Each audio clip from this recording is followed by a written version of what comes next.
all of a sudden, everybody just decided to talk about a lot of the influencers that go from Africa and other places. Oh my God.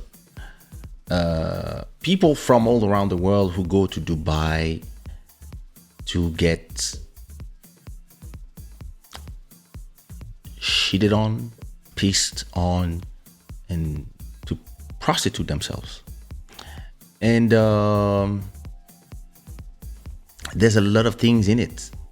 There's a lot of things that are getting mixed in the whole thing, from the lack of respect for women, from the lack of respect for black women, from the lack of respect from people in general, and also the fact that people are just selling their bodies and accepting to do all kind of things for money. This thing is, anyway, people accepting to do all kind of things for money, and the whole world is in shock. And I'm gonna have an unpopular opinion, but I don't know why. Like, I don't know why everybody is waking up to all this now. Like, and I don't know why everybody is waking up to this because it happens in Dubai when it happens all around the world. It's been happening all around the world forever. I'm not talking about prostitution. I'm talking about all the zoophilia, all the scatophilia, all like pissing and shitting on people, and some people enjoy it.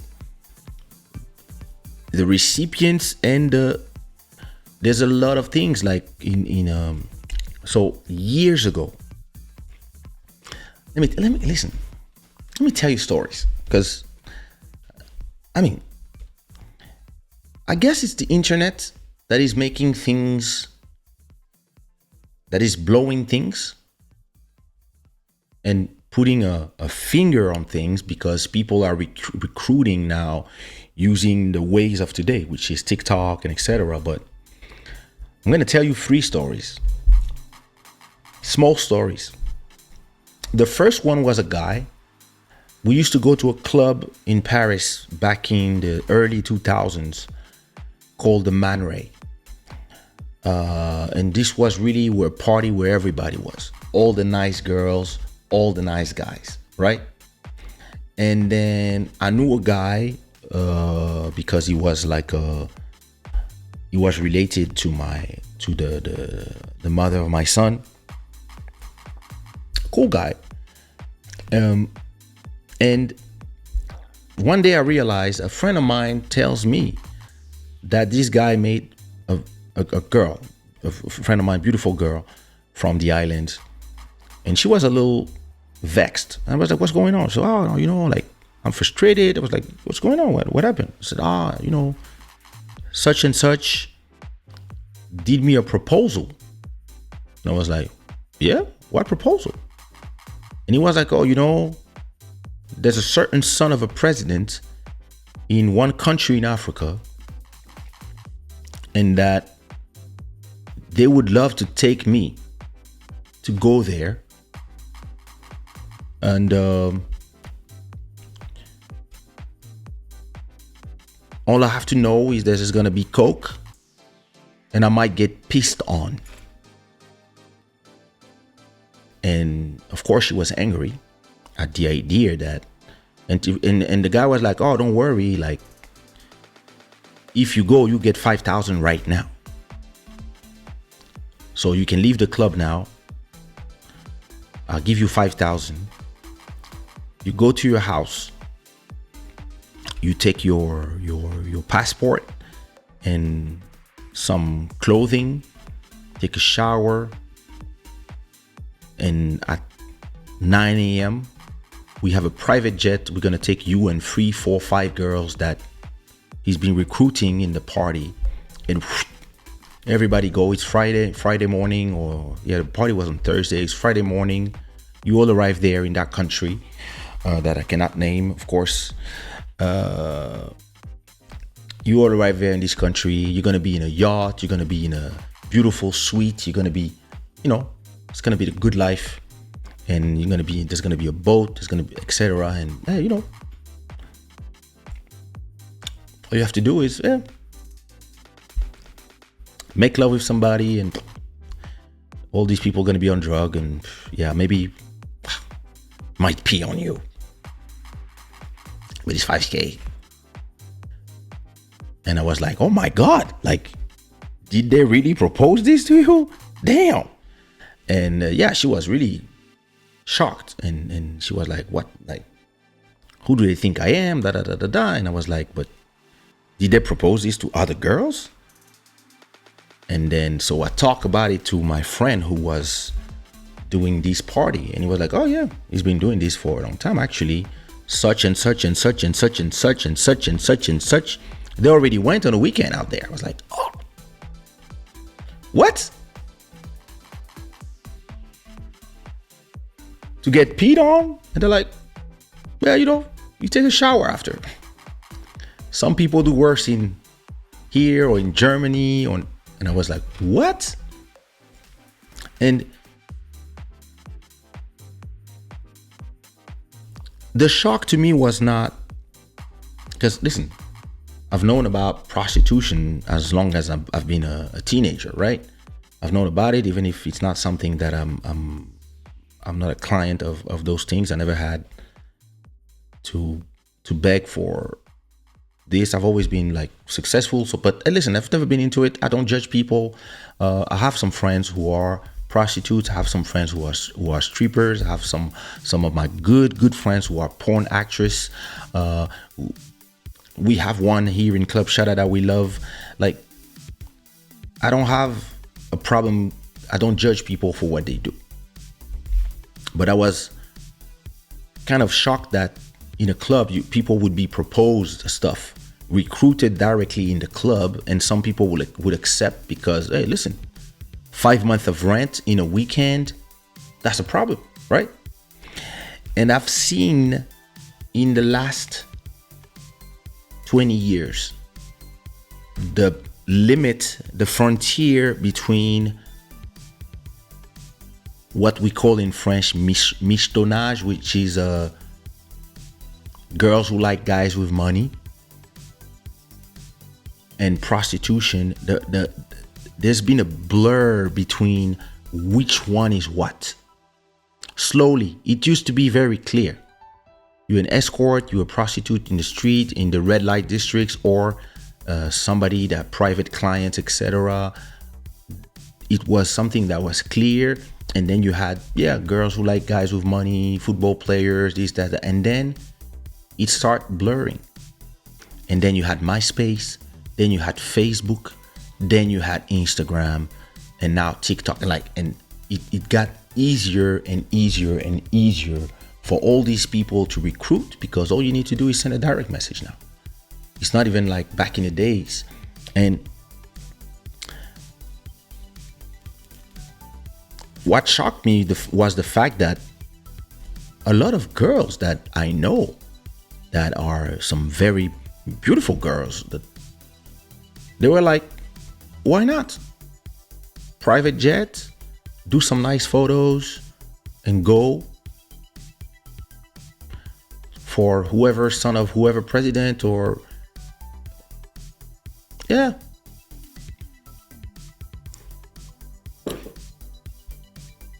who cares? They go, they come back Monday, back to work. 5 months of rent paid.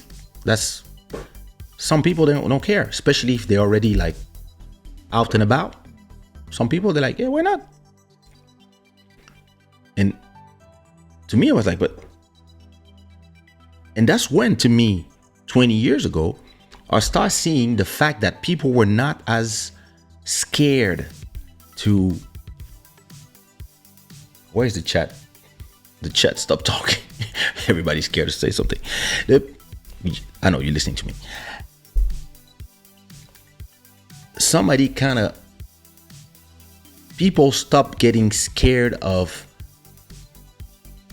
the opinions of the world. Back when I grew up, the generation of my parents, everybody was scared about what other people would say. My generation, it was a little less. And actually, I have 3 more stories. I knew a friend back in the days we had this club called Les Bandouches, where David Guetta was the owner of the club, or the director of the club. And we used to always go there, all of us. And I knew a guy who was always there. And one day we were with his girlfriend and we were supposed to go in a party. And he told us, yeah, wait for me,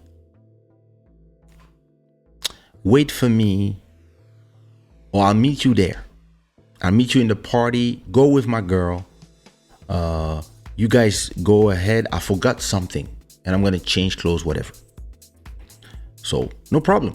We all go, and then the girlfriend, in the middle of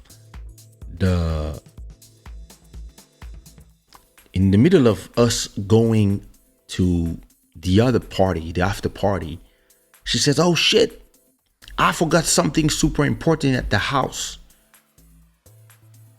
It's just there. It's not even a detour. Please, let's stop there. I need to get something. All right. So we like, oh, come on. Are you going to be fast? And she's like, yeah, don't worry. We're going to be fast. All right. So I think because we were going to a hip hop after party, she wanted to remove her heels and put some sneakers, whatever. And she wanted to take her credit card or something. I don't remember. Long time ago. But then she took a little more time than we thought. So at a point, we tired of waiting. So we go up. And when we go up, she was in front of the door, shocked, with her mouth open and teary eyes, not understanding what happened. And when she got there, she realized that she found her boyfriend not with another girl, but a guy, an old guy. He actually was paying his rent this way, prostituting himself with old gay guys. And yeah, she just came in, found him. And then we came in and we found them. And we were like, yo. And that's when I was like, oh, wait. The world is special. Like, we had gay friends. This is not the problem. I always had gay friends my whole life. Gay family members, gay friends. This is not the problem. The problem is when your good friend has a guy and she find the guy prostituting himself with some old photographer guy. And you're like, yo. And the guy didn't say nothing because, yeah, he got busted. All he did was disappear. We just never heard about him after that until today. It's been 20 years. Story number 3. I had a friend. It was a cousin of one of my friends. So I know these 2 girls. And one of the girls, I'm telling you, quelle découverte. One of the girls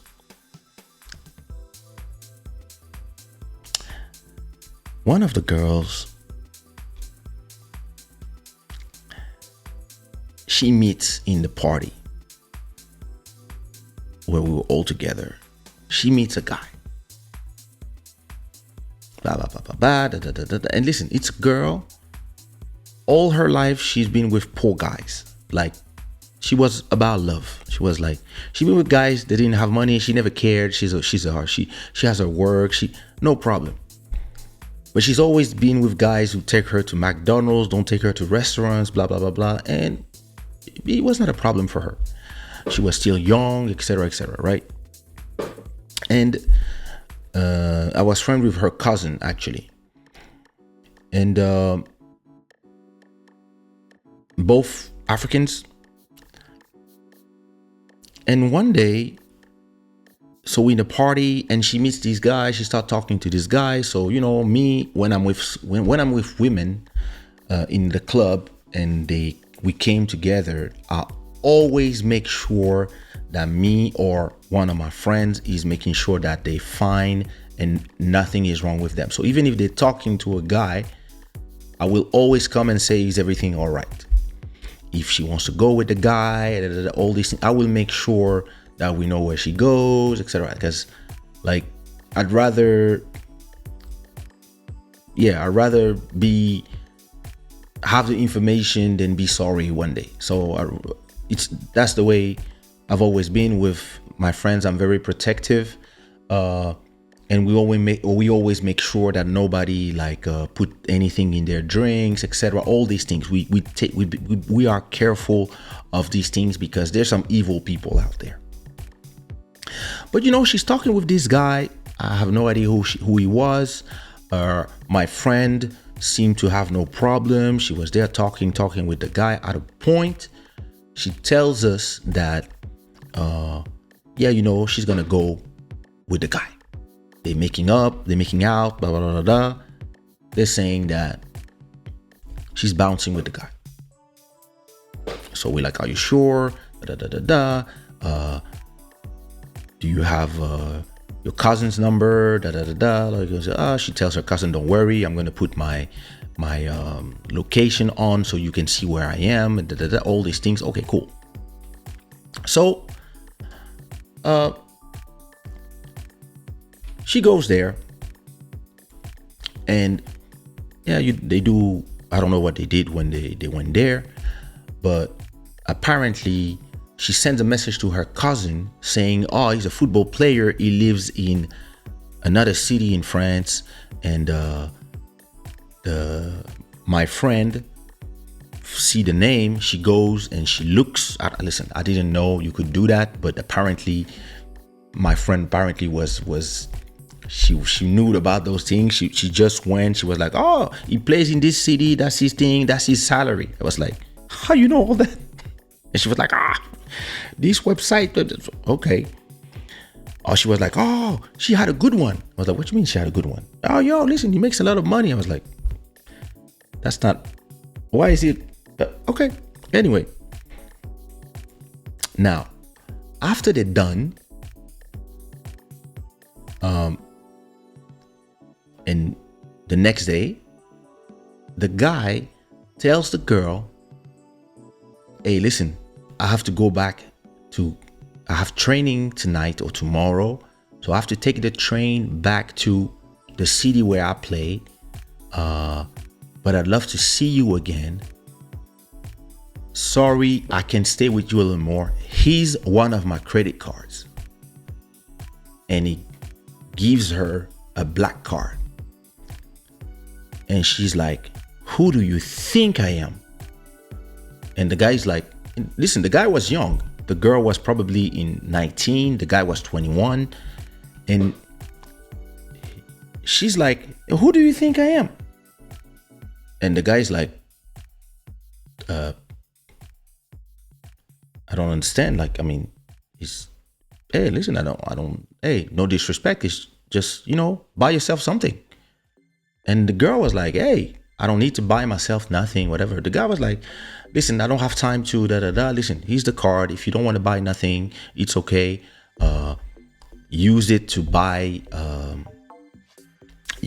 buy yourself a train ticket to go see me when you give me the card. It's a good reason for us to see each other. But if you want, buy yourself something." So she calls my friend, and she's kind of shocked and feeling like, I wouldn't say dirty, but she's feeling like, who does he think I am? And me, I'm like, I understand why you vexed. But my friend tells her, all right, listen, come with me. Come meet us. So she comes, they meet, and my friend tell her, okay, when are your next 5 holidays? And she's like, what? Yeah, at work. When is the next 5 times that you don't have nothing to do? I don't know. So she does this. She's like, okay, wait. From what is your next holiday? From 1st of May. So she goes to this website. That's a French site called Go Voyage. So she goes to this website, right? She goes here and she's like, okay, when is your next holiday? From the 1st of June. So we're in Paris. And let's say Punta Cana. All right, Punta Cana. From the 1st of June until when are you going back to work? Okay, the 10th. All right, no problem. You want to go with a friend? Yeah, let's go together. Boom. Let's look at flights. They're finding the best offers. They're looking. Bladio blada. And me, I'm here asking myself, what am I seeing?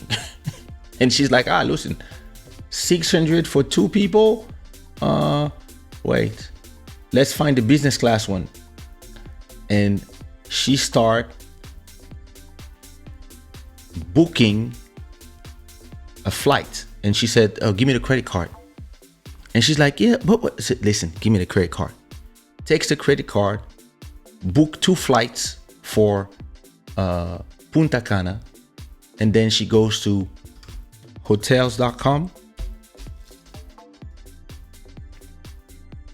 And she types Punta Cana. I'm not gonna type, but she types, she finds the place. She's like, nice hotel. Let's see the rooms.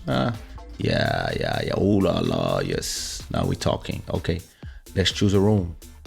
10 days. Let's take the bigger one. Let's take the suite. There you go. 2 bedroom, 3,000. Yeah, let's reserve this one. Give me the card. Poof. She takes this one, and then she's like, okay, after that, what is the next holiday? And the girl is like, I don't know, probably September or December. December, perfect. Let's go. It's gonna be cold. Let's go to Bangkok. And then she start reserving like 3 or 4 holidays for her. And then the girl is like, no, don't do that. Come on. We already spent 4,000. Are you crazy? And she's like, listen, he makes 200,000 per month. He doesn't care. She receives a text from the guy after booking the 2 things. So she receives a text and she's like, oh my God, he's gonna kill me. And the guy says, oh, I see that you've been using the card. Finally. Yeah, treat yourself. And she's like, what's going on here? So the other friend, who's apparently used to it, now tells her, what computer do you have? And that girl says, I don't know, I have an old MacBook Pro, but like a Mac, but she's like, let's go to Apple.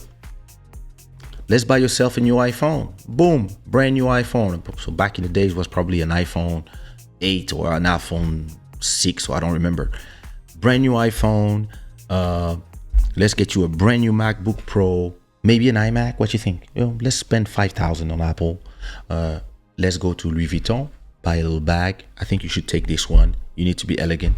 Let's go to Louboutin. Listen, in one day, that girl made her spend around 30,000. And after that, the girl, the guy sent her a message and said, "I'd love to see you again. Please bring me my credit card back. You know, you can go to the restaurant with it. You can do whatever you want, no problem. But hey, let's bring it back to me Saturday, because I would really love to see you and, maybe, become my girlfriend or something. I don't know." And she booked herself a first class ticket, took the train, went to whatever city the guy was in, and they start being a couple.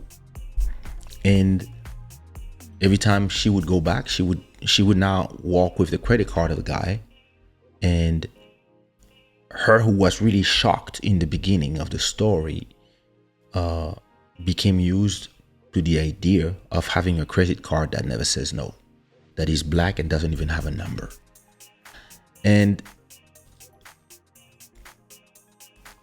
after, I think, 6 months or a few times, I don't remember when, they broke up.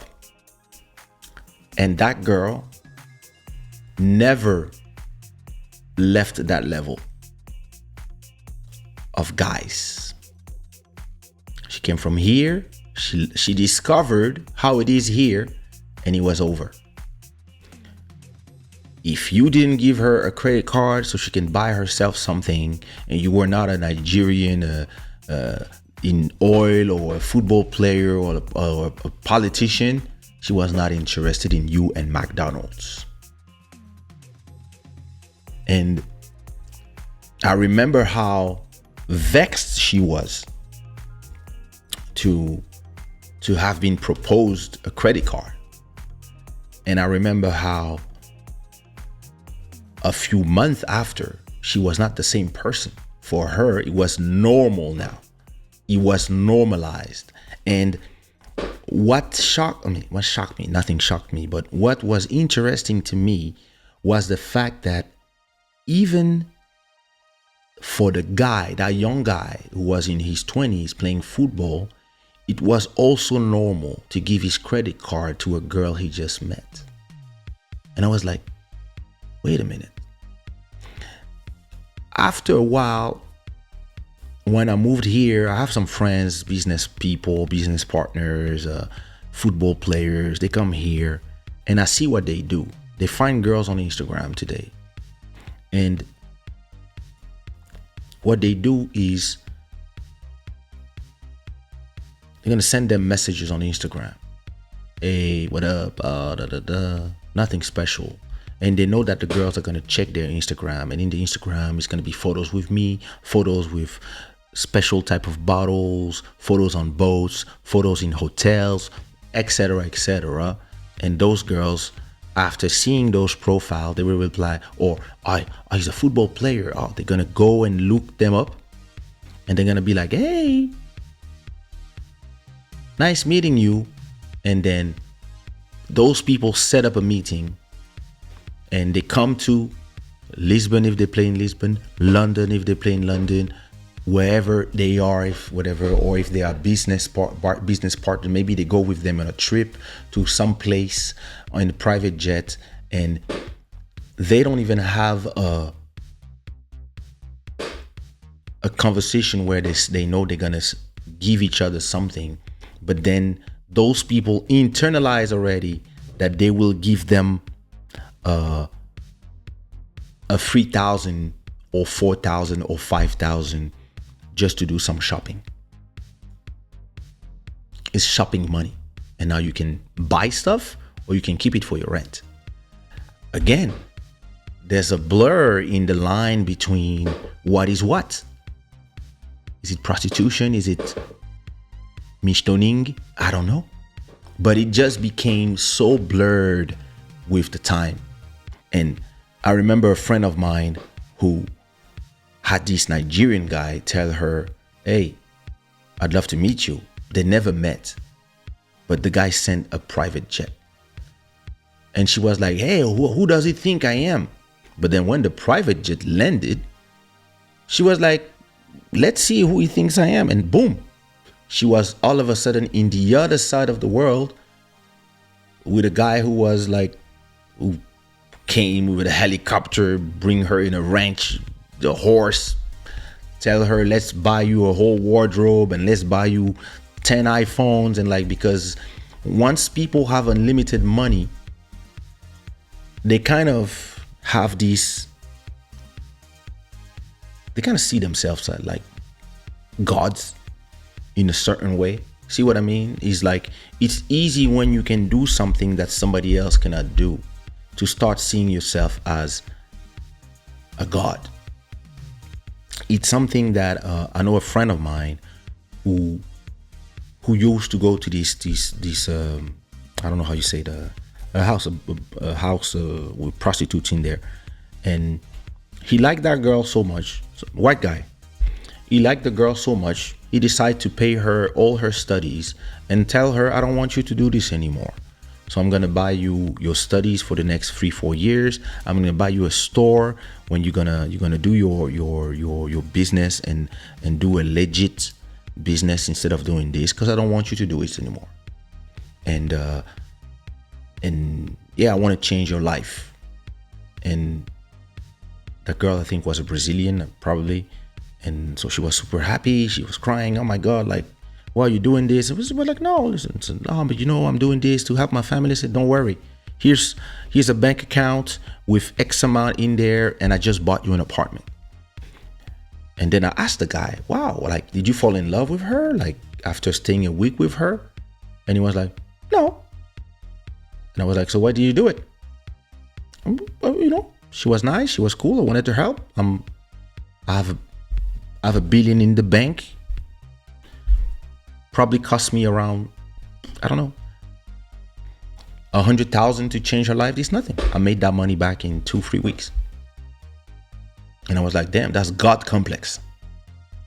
That's God complex. And when the God complex goes further and people have done everything already, yeah, that's when they start doing the crazy thing. And you start them thinking it's great to shit on people's mouth and to disrespect people and to put people on a lower level as if they are not even good humans as they are.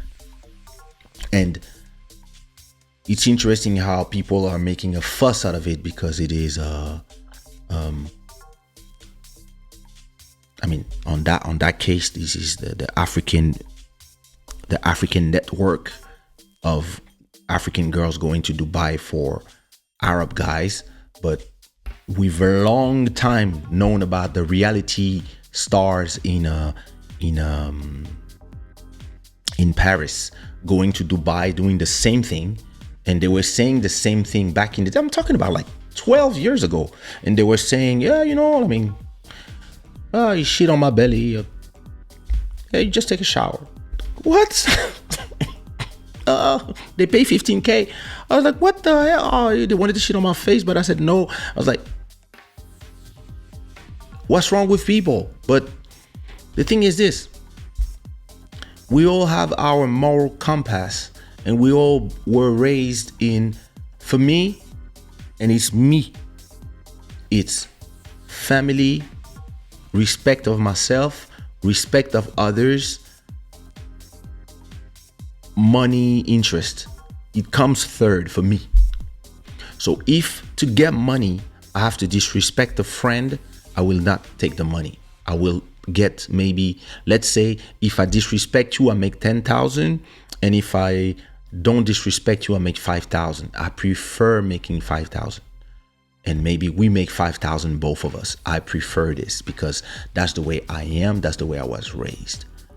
But because I'm like this, I thought everybody was like this. And then when you get in the music industry, you realize some people, it's money first. They're not like me. I was never hungry.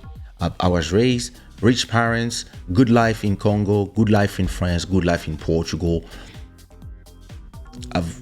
Even when I feel poor, I'm not really poor. So I cannot judge other people in the choices that they make.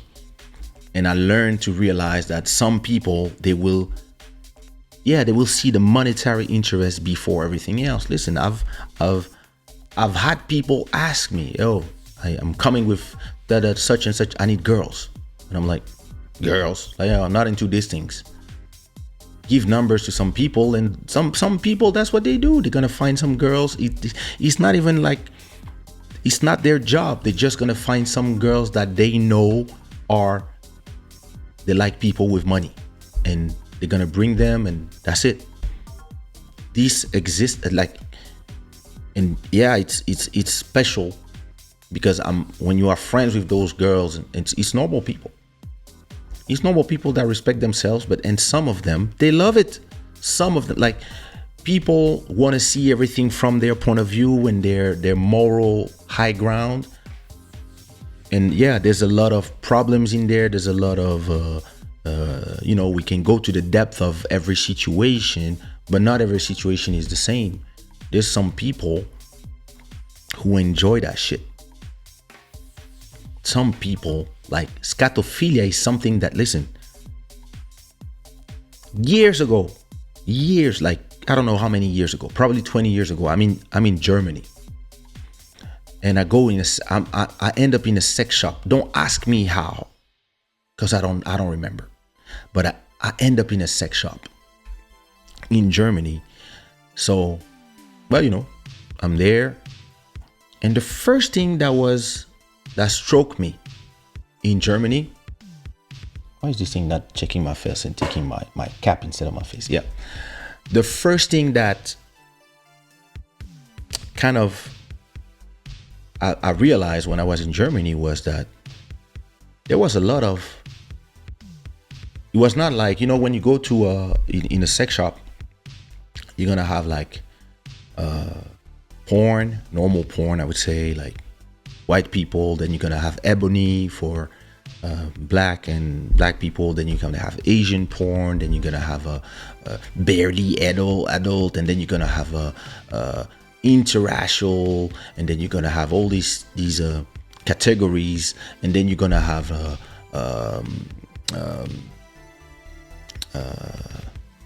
gay porn, lesbian porn, etc. And more or less, for us in France, it was the normal thing, right? But then Germany, the first thing I see is dominatrix, people dominating, like, and I was like, this is strange here. And then straight after, the next thing was poop, people getting shitted on, and people eating shit, and I was like, what the hell is going on in this country? Well, in some countries, it's a thing. It's a thing that people love to do, or people love to be done. It's really like, it's horrible. Like, and I'm not even talking about zoophilia. Like, some people, they into that shit. And the first time I was in Germany, I realized that, the cable, a lot of things that are starting midnight, the advertisement that we used to see was a lot of advertising for dominatrix stuff, like leather and fouet, like whip. I was like, what's going on in this country? And every people have their different culture and the things that make them vibe. And I'm not judging, as long as people know what they're up to and people are protected, I guess. A lot of people are saying that there's also some people that go thinking they're gonna do just some normal prostitution. They end up doing more. They end up being locked. I have a friend that is a model that got locked for 2 or 3 weeks in Gaddafi's residence, and they could not go anywhere and they went for a défilé, I guess, and they ended up being stuck there. And she told me the story that, they were scared, but nothing happened to them, but still they wanted to go back home. And in some countries where the rules don't apply, it happens. But then I also don't subscribe with the hypocrisy of everybody discovering something and going crazy about it because it happens in Dubai when they don't need to go to Dubai. You can stay in Congo and it happens across the street. In Ivory Coast, in Cameroon, like it happens everywhere. So what is the problem exactly? Like, of course, if there's crime and stuff, it's something different. People disappearing is different. But the whole portable potty thing, Porta Potty, that everybody's going crazy about, and this is the new trend for the next 2 weeks. I'm like, it's horrible, but it's nothing new. Like, I remember that video called Two Girls in a Cup. You don't remember all these things that we used to see back in the days? There's nothing new. People are crazy. People always been crazy. People try stuff when they reach a certain level. They want to try more stuff because they're bored with the normal level. That's why me, in my life, I only had sex with 7 girls because I was scared to want to try different things. Listen, people are crazy. And yeah, that's because of the sorry, I was not even watching your comments. Let me go. I'm gonna go down up. Yeah, because of the video going around, which is horrible. But you don't remember Two Girls in a Cup? Listen, if I show Two Girls in a Cup on my YouTube channel, the channel disappears forever in a second. Like, this is listen, I know a guy from Cape Verde who you never seen Two Girls in a Cup? Yo, Urban Sweet Spot. Go to Google at the end of the video and type Two Girls in a Cup, just the music. There are even some videos of people showing Two Girls in a Cup to their grandmas or their parents to see their reactions. Two Girls in a listen, what you see in this video is nothing compared to Two Girls in a Cup. Oh. Listen, Two Girls in a Cup appeared on the MySpace days. That was crazy. Listen, you have to see it. Listen, if you see Two Girls in a Cup, your sexuality stops for a month. Your libido is dead for a month. I know a guy who told me without a problem that back in Cape Verde, when they grew up and he was like 16, 17, they all lost their virginities with a goat. And the guy was happy to tell me this. He was like, oh, I was like, nigga, what? Let me look at your comments, because listen, this world is not going to shit. It's just social media is showing you how this world has been the whole time. All the devils have been here the whole time. They're not up there or down there. They've been here with us. Listen, I've seen some crazy things. One day, do I tell another story or I look at your listen, wait, I'm going to tell you another story. Then we're going to listen to music Wednesday. But I'm going to tell you another story after I've seen your comments. Let me see. The more you eat, the more you want. That's true. Simps with money are making broke women hard to get.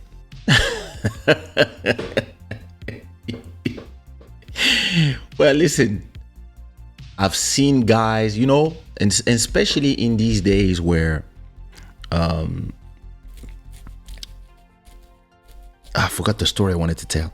Especially in these days where you got a lot of geeks.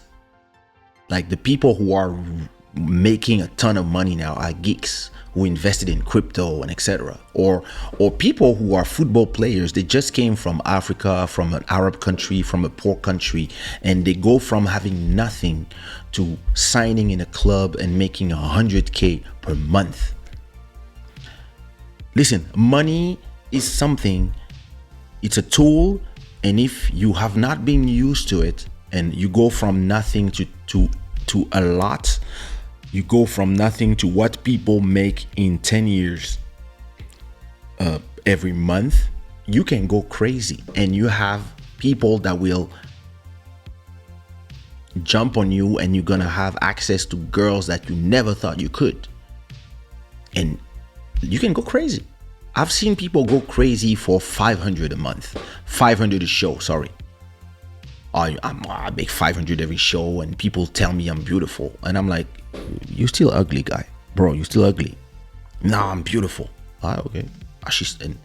And yeah, they date the models just because they're famous a little bit. They have this one song, and it goes to their head. It makes their head explode. Now imagine those kids in Dubai who are sons of billionaires who build all these buildings, and yeah, they're born in a world where they can do whatever they want, and they can treat anybody the way they want, and everybody is like they're not their slaves, but they're like, the way I grew up. So it's something where, you know me, I don't have a problem talking about the way I grew up, my upbringing. But you know, I grew up in Congo, in Kinshasa, and we always had, my whole life, I had 10 to 20 people working in the house. Joel, Amen, we grew up together. You know my house. You know how it was back then in my father's house, my huge house. And yeah, we had we usually had 2 or 3 cooks. For every kid, we had one maid that took care of us, plus the maid that took care of the house, plus the maid for this, my parents' maid, plus the garden people, the people who clean the house, the drivers, and I always was a little, how do you say gêné? I was always a little, it was always strange to me to see people talk to me as if I was more than them when I was 10 years old and they were already in their 30s. But they would call me patron, they would call me boss. Like my family driver, for example, that my mother offered him some 2 hectares of land, actually, in the plantation that we have. But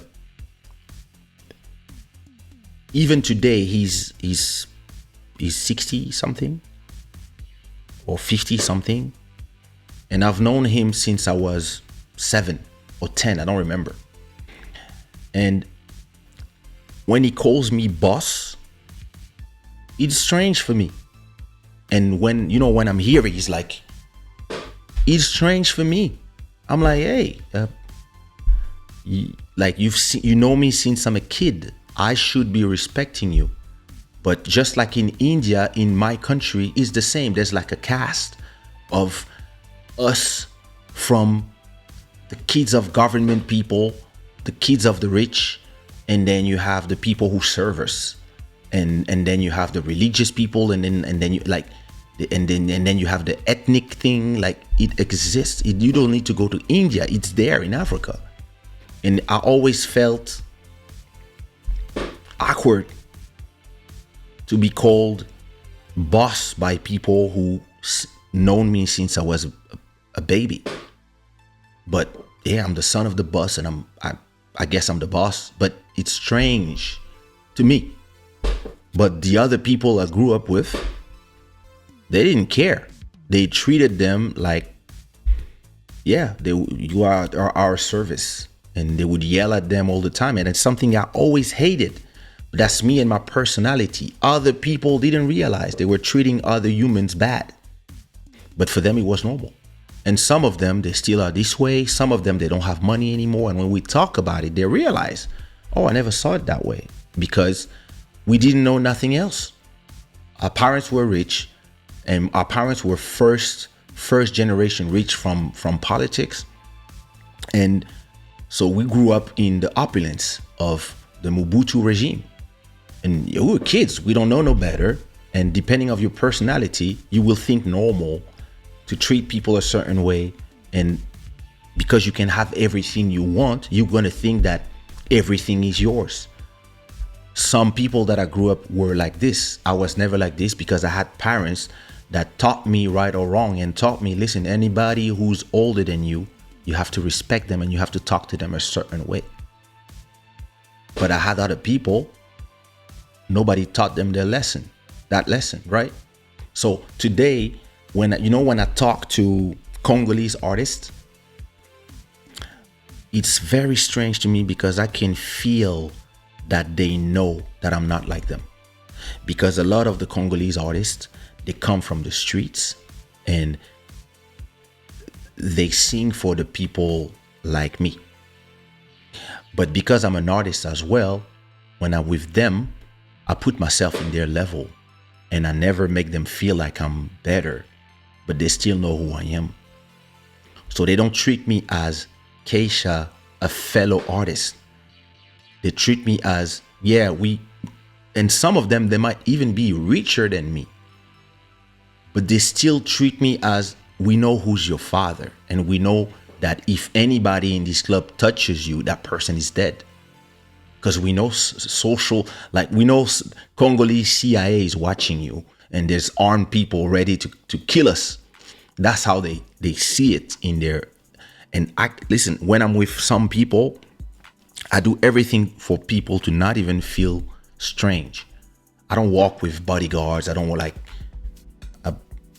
listen, maybe I think I don't walk with them and they're somewhere following me. But when I'm in Kinshasa, I just walk normal. I'll have my driver and that's it.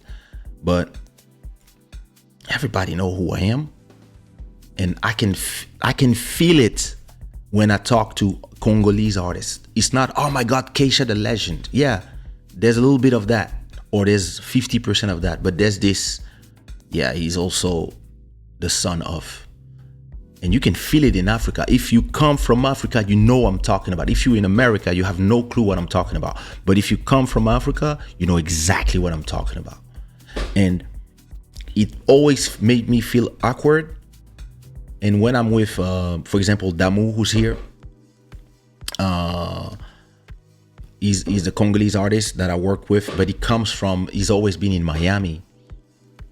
So when we met, it was normal. It was like, hey, you my big brother and you Kaysha. That's it. But if I meet the same guy from Congo, in Congo, they have directly this reverence that makes you feel that you are not from the same caste. You are not like the same level of people. It's horrible, but it's there. And listen, imagine now in other countries where the rich have millions and millions and millions and millions more and have been raised thinking that, you can do whatever you want. And listen, you can fuck whoever you want. And the parents, nobody's telling them there's a limit. And it's the same in America. You have some of these people too. And in France as well. And listen, some people cannot, listen, I have to be careful about what I say, but some people who have been presidents, I know what they do. And that's all I'm going to say. So it's not something like, power is a corruptive force that who yields power. Listen, if you just a physiognomist at a club or security at a club and you have the rights to make somebody go in a club, all of a sudden you have power and you are automatically corrupted a little bit because you know that you are the gates now. And some people, they start using this to their advantage. Get a little money on the side or get the dick sucked real quick or whatever. They start, and I've seen this with when I had my label and I could change the life of people as a musician. I could take somebody and because they would sign to me directly, everything would change. They would have a nice music video. They would have my name behind, and people would call to be the first to book you in a show, and all of a sudden you made 1,000 every week, 2,000 every week, all of a sudden. soon as the album was out. And so the people who knew that, a lot of people, a lot of women were ready for anything to be signed to me. But because I come from way more than that, I've learned to recognize how people interact with me and are ready for anything. And I've always said to myself, I don't like this karma. But I know a lot of people, yeah, all this power make them crazy. So they start doing things. They start going with girls, one girl, two girl, one girl every show, one girl every night. Then they start trying. It becomes boring. So threesomes, foursomes, orgies, etc., etc. And like, I've been in those orgies, even if it's not my thing. So I just sit down somewhere and I watch. But then it's orgies. And then after 100 orgies is not fun anymore. So hey, they start pissing on people because it's fun, and some people like it to be pissed on. And then they try orgies when their friends put a finger in there. Oh shit! Now they don't even know if they are straight anymore. And said, I just remember the story. If I forget the story I wanted to talk about, say backroom in the chat. Let me see what you guys were saying. Oh my God, this show, I have to stop this show. I'm saying too many. The world is becoming something else. Now, the world has always been something else. It does take a toll. In this era, as long as you have money, nobody cares about your lack of morals and principles. I'm telling you, brother. You know all about it. Now, listen, if I show two girls in a cup, this YouTube channel explodes. I think even just the fact that I'm talking about it. Let's go see if my show is already unmonetized. Let me see. Let me see if my show is already on. See, already limited. The algorithms have already decided. Let me already tell them. Stop and request a review. What did I say? Oh my God. YouTube knows. The algorithms like don't like my channel. Oh my God. And we were kids. Imagine the things we saw, and I imagine the kids of today, the things they see. Because it like internet was too slow back then. Today, you can see people live on webcam doing everything you want. It's horrible. Social media is exposing the dark side. Yes. And it appears new to many, and it's not. Social media has been a recycling tool for the last 10 years. That's facts. Boss was the nickname. An older person calling a young rich boy big bro is a wild example of complex of inferiority. Or it's normal for them, which is horrible. But you see what I mean? It's special. Like when you've been in there and it's been your whole life, in a way it's normal. But for me, it's always been strange because I moved to France at seven, and in France it was not normal. So when I was in Congo, it felt not normal, but it was normal to everybody else in our circles. You see what I mean? Because we were that level of society. So yeah, it's strange. Life teaches us a lot if you pay attention. That is true. They yell at them, they cook their food, drive their car and their children, basically their life in their hands. Indeed. As far as the artist, I think you use that in your advantage. And son, all of them. I try to treat everybody the same way because I'm an artist as well. I try, Hi Kaysha, you're exactly right. That exists a long time already, but it's really horrible because we got kids and social media take too much space on everyday life. So I'm scared. I need to pray. Yeah, listen. What we need to do is teach our children because it's gonna be there. So at a point they're gonna have a phone, and what you have to do, I'm a child of a politician, so I can relate to that. Even people not dating you because they are afraid. Oh, hey, so we're the same. Yeah. So you're the son, you're the daughter of a politician in Mozambique. Yeah, listen. So you know exactly what I'm talking about. It's this thing where I remember people didn't want me to sing because I was not coming from the ghetto, and I was like, it's art. Like I'm trying to be my person.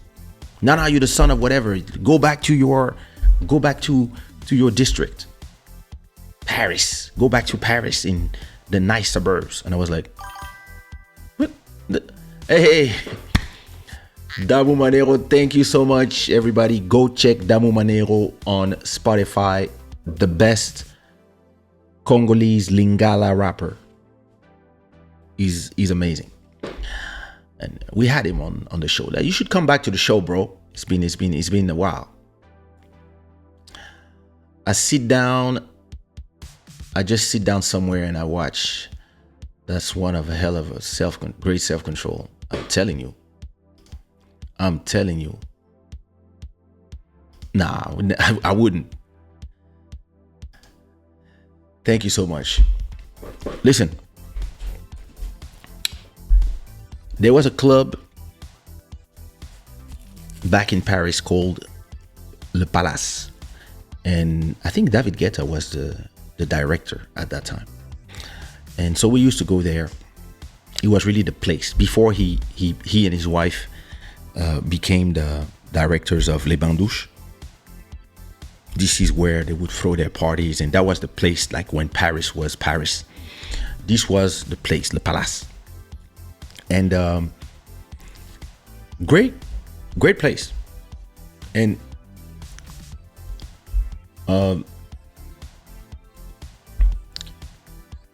one day, so I'm with some girls, some models. So at that time I was only walking with models. So I'm with some model girls, and they're like, oh, girls, like some gay guy comes up like, oh, girls, like, why are you staying here with the normal people? Why are you staying with the peasants? Come with us at the Kit Kat. And me, I'm like, the Kit Kat? I was like, oh, come on, we just arrived to the club. Like, let's not go to another club. We have to go get our coats. And the guy's like, nah, the Kit Kat. You don't know the Kit Kat? What kind of, who are you? And listen, it's 96. So the guy's like, come with us. So the club was like, it was a big club. Like it was like what's the palace? Yeah, in Opera. So it was like a big opera house, the club, round, big, huge. And at the end of the dance floor, like down at the end of the club, there was like some corridors. We were part of the club, and like nobody would think, but there was a secret door. There was a secret door. And the guy is like, oh, come with us. Poof. And there was always two big securities not far from there actually guarding that door. And the guy says, they're with me. So two security guys leave. And all of a sudden there's like a door that, like, you in a place and you never seen, you've been in this place 100 times, but you've never seen that door. Exactly the same thing. Boom. The guy opened the thing and there's another club in there called the Kit Kat. And it was a place where all the nice girls and the people that from the modeling world, that's where everybody was. And it was a smaller club. It was like space for, I don't know, 80 people. It had a different music.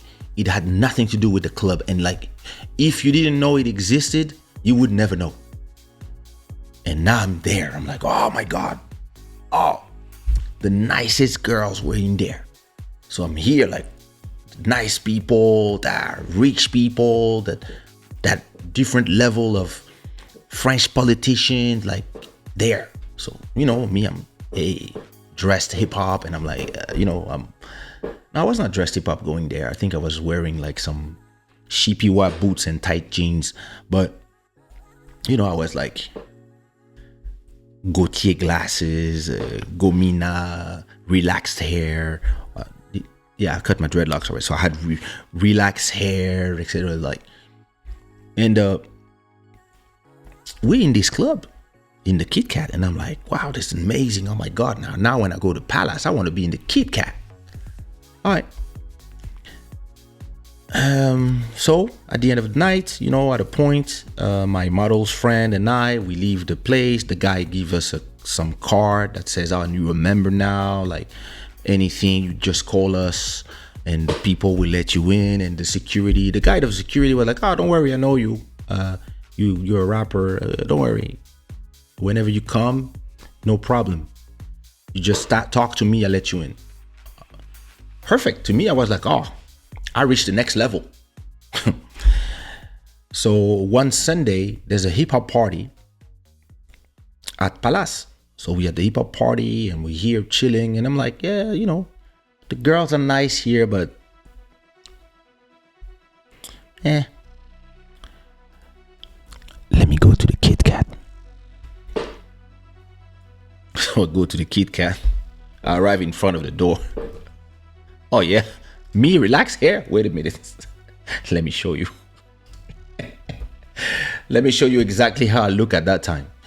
Hold that thought of the story. That was me at that time. I think I'm 15 here, but I was looking like a Pasadenas. Boom.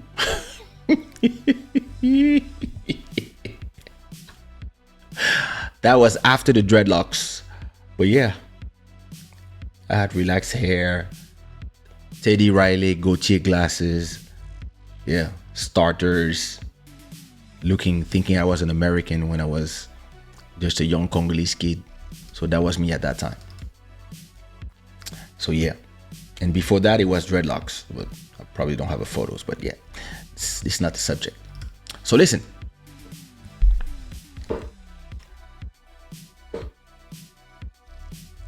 If somebody laughs about my hair,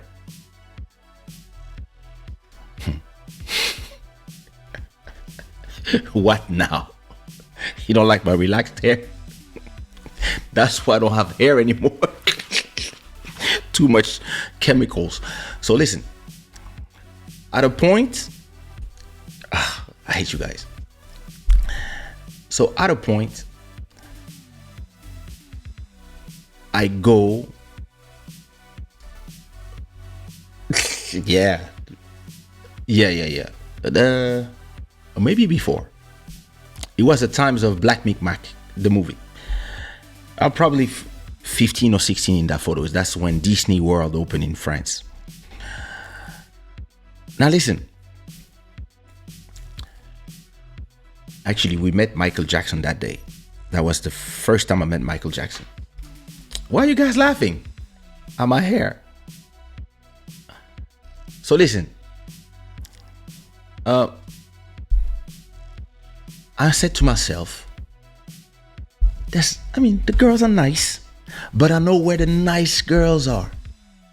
I have to go to the Kit Kat. So I go down the club, I arrive in, the picture is in Paris, Disneyland Paris.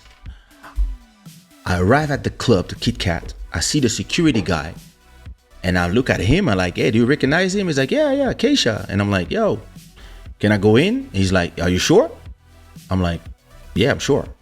Like, and he's like, okay. And he opens the door.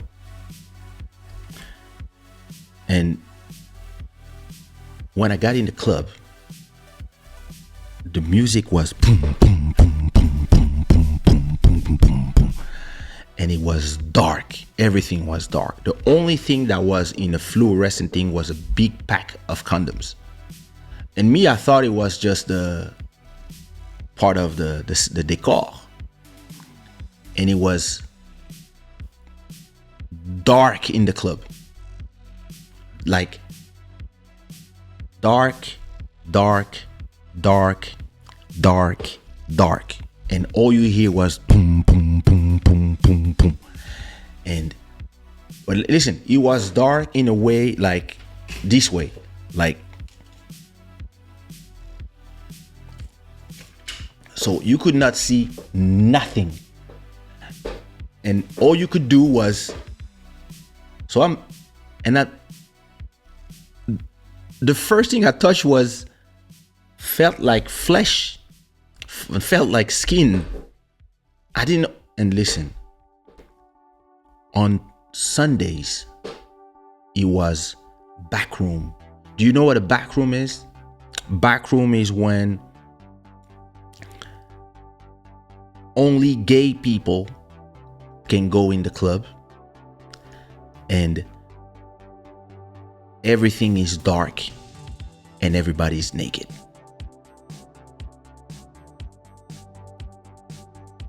And that was Sundays at the Kit Kat. And that was the guy. That's why the guy in the security was like, "Are you sure?" And I was like, "Yeah." And he was like, "Oh, you one of them?" I, yo, listen. When I realized where I was, how I realized was because as I was touching things, I was like, "Wait a minute." It feels like there's a lot of dicks around me. At a point, I was like, I think I met the guy, the gay guy. He was like, what are you doing?"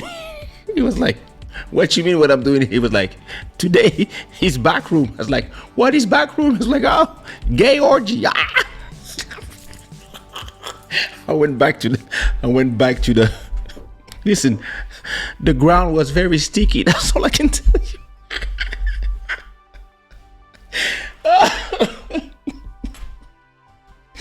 Oh my God.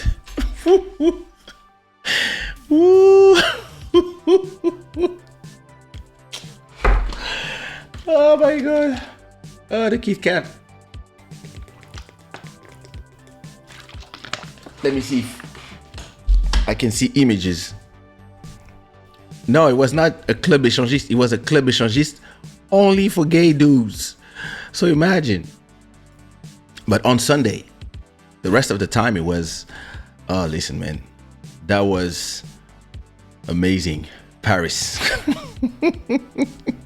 That's how you learn life. I probably touched a dick or two when I was trying to find where I was. Where is this?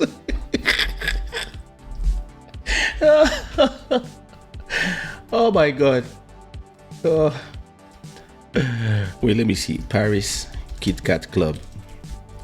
Let me see if I can find something about it. Oh, look at this. First thing I find, look. Kit Kat Club, gay dance club. That's the one. That's the one. Bro was wondering what poked him on the leg. Telling you, that's the Kit Kat. That was the Kit Kat. But what a club. Wait, is it this?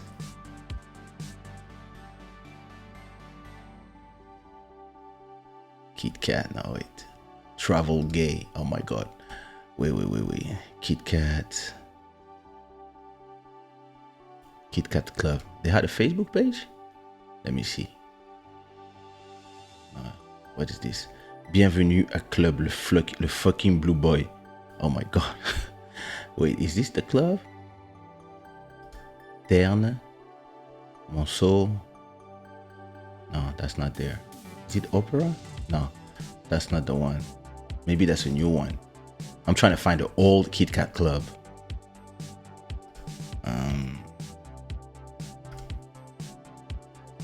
There is no more club. Okay, I guess it closed, but it was inside of. Wait, it was inside of. Wait, Le Palace. Paris Kit Kat Club, the Palace. Wait. Yeah, that was the entrance. That was the Palace.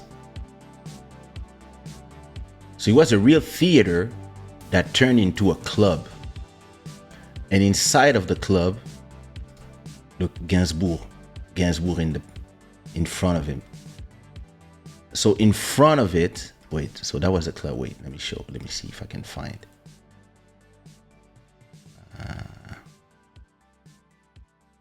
Is it the Palace?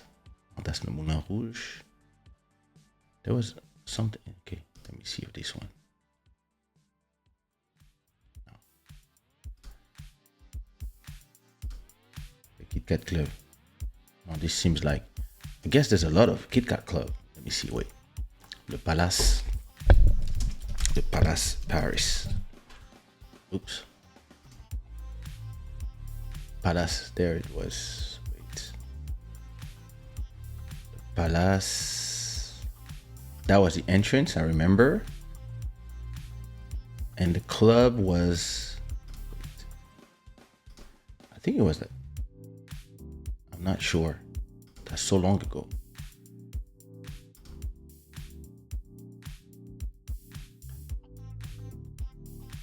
Yeah, this is the club.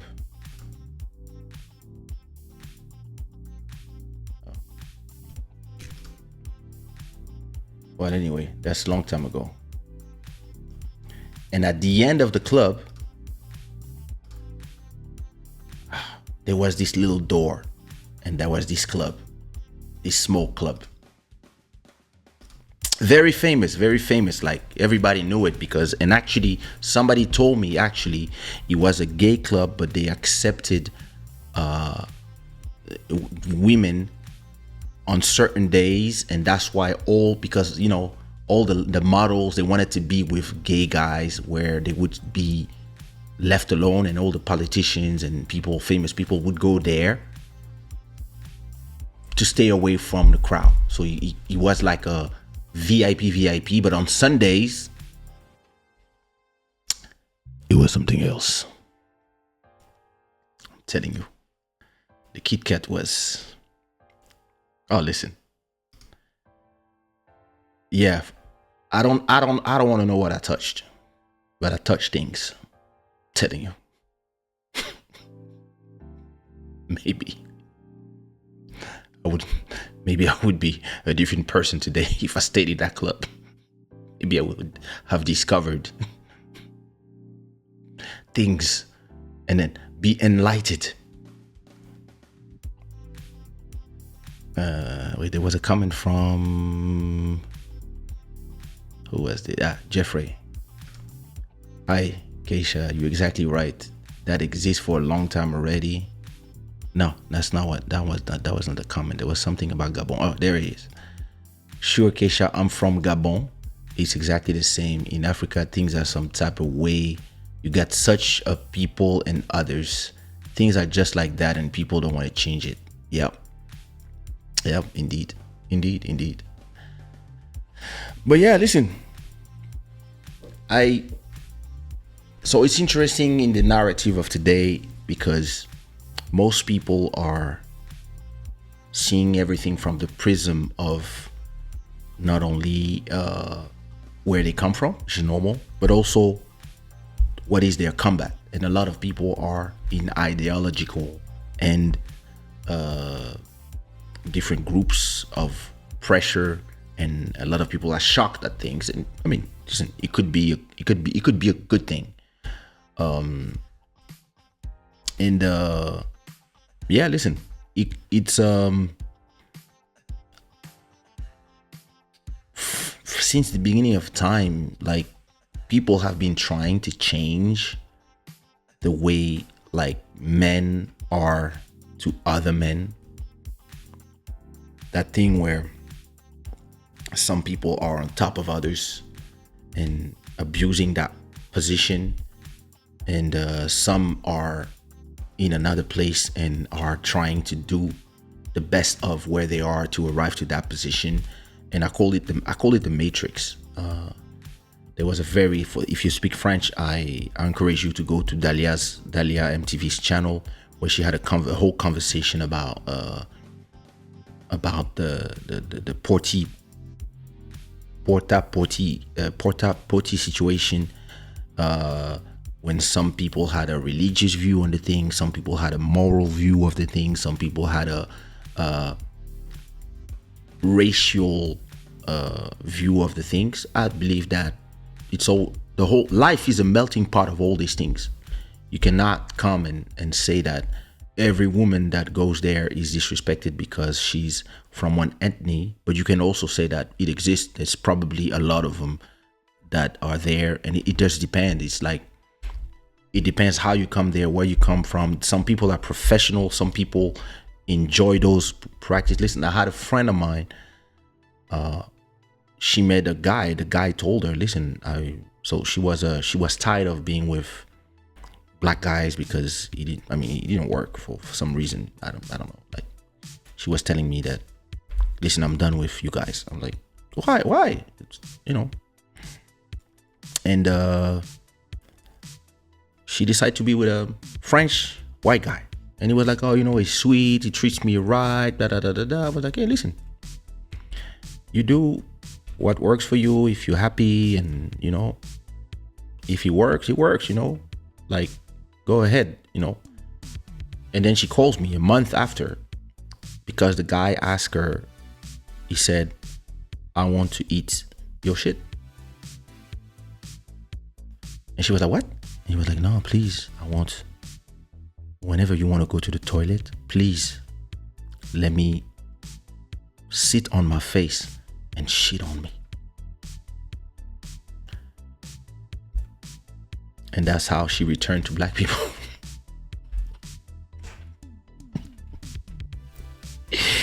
I have to call her one day so she tell the story herself, because that was crazy. But what you gonna do? Like, some people are strange, because trust me, I saw that video. Actually, my mom called me, and so I was like, send me the video. I was like, Mom, are you sure? Yeah, send me the videos.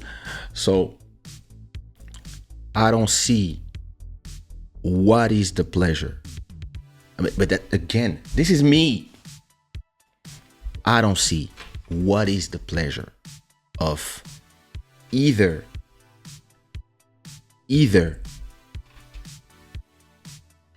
being cheated on or shitting on somebody's face. I don't see what is the pleasure. I don't see where it would make me feel anything. Like, I'd rather, if I want to feel superior to somebody, I'd rather go to in a private jet knowing that you can't. You see what I mean? If I have a ton of money, I'd rather be like, oh, baby, take my wife and my kid and maybe her brothers and sisters and their boyfriends and girlfriends and their kids, and tell everybody we're going to Bangkok on my private jet. And we have like this jet is gonna cost me, I don't know, 80,000 to bring everybody, and then we go to the best villa ever in Thailand for 10 days, and then we come back with a private jet. And then I post this on Instagram. To me, this makes me feel better than you. I mean, personally, nothing makes me feel better than other people. I was not raised like this. But if I wanted to show people, hey, I do things that you can't do, doing this is enough for me.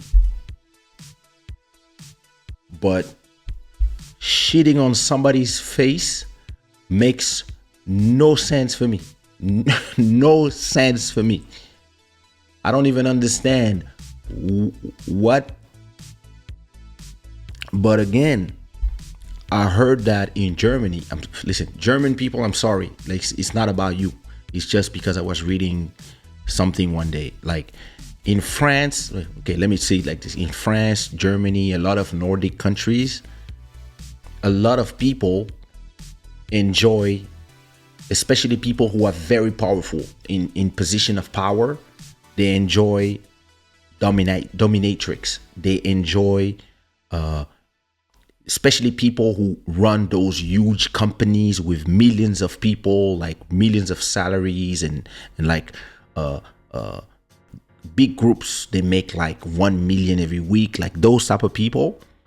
A lot of them, to relieve from the pressure of being in the control of so much and so many people, and the destiny of such big groups, to relieve their stress, they love to go be dominated by women that will kick their balls, that will slap them, that will like hurt them. And I've seen videos of that too. Actually, I have them. And it makes no sense to me, but it exists. These people are here with us. You might be sitting with them sometimes in the plane, and you don't know. And